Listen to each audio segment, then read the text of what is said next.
ಏನಾಗಲ್ಲ, ದಿನ ತಿಂಗಳಿಗೆ 10 ಮಂದಿ 100 ಮಂದಿ ಸಾಯ್ತಾರೆ.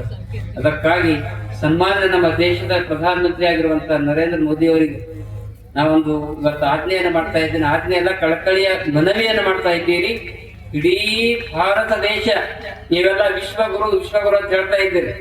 ನೀವು ಭಾರತ ದೇಶದ ಪ್ರಧಾನಮಂತ್ರಿಯಾಗಿ ನಮ್ಮ ಭಾರತ ದೇಶದಲ್ಲಿ ಕುಡಿತದ ಚಟ ಅವೇನ ಬೀರ ಬ್ರ್ಯಾಂಡಿ ಅಂಗಡಿಗಳವಲ್ಲ, ಕುಡಿತದ ಚಟ ನಿಷೇಧಾಜ್ಞೆಯನ್ನು ಬಂದ್ ಮಾಡಿದ್ರಂದ್ರೆ ನಿಮಗೆ ಧನ್ಯವಾದ ಅರ್ಪಿಸ್ತೀವಿ ಅನ್ನುವಂಥ ಮಾತನ್ನು ನರೇಂದ್ರ ಮೋದಿ ಅವರು ಅಲ್ಲೇ ನ್ಯಾಯ ಬಂದ್ ಮಾಡಿ ಯಾವ ಕುಡಿತನ ಒಳಗೆ ಹಾಕ್ರಿ, ಬಂದ್ ಮಾಡ್ರಿ, ಕಾನೂನು ಮಾಡ್ರಿ.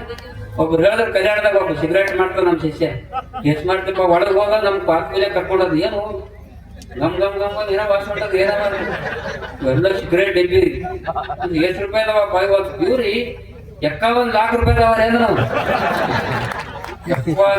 ತಿಂಗಳಿಗೆ ಎಷ್ಟು ಮಾಡ್ತಾವ ಬಾರ್ ಕಲ್ಯಾಣದಾಗ ನೋಡಿ ಸರೆಂಡರ್ ಮಾಡಿ ಕಲ್ಯಾಣ ನಮ್ಮ ಕಲ್ಯಾಣದಾಗ ರೀ 5 ಕೋಟಿ ಸಿಗರೇಟ್ ಮಾಡ್ತದೆ. ಅದಕ್ಕೆ ಪಾಲ ನಿಷೇಧ, ಕುಡಿಯೋದು, ತಿಂಬಾದು ಇವೆಲ್ಲ ಬಂದ್ ಮಾಡಿ ನೀವು ಕಾನೂನು ಮಾಡಿದ್ರಂದ್ರೆ ಕುಡಿಯೋದು ತಾನೇ ಬಂದಾಗ್ತದಂತ. ಕಾನೂನು ಮಾಡುವಂತ ಶಕ್ತಿ ಭಾರತ ಮಾತೆ ನರೇಂದ್ರ ಮೋದಿ ಅವರಿಗೆ ಕೊಡ್ಲಿ ಅನ್ನುವಂತ ಮಾತನ್ನು ಈ ಸಂದರ್ಭದಲ್ಲಿ ಹೇಳಿ ಒಂದು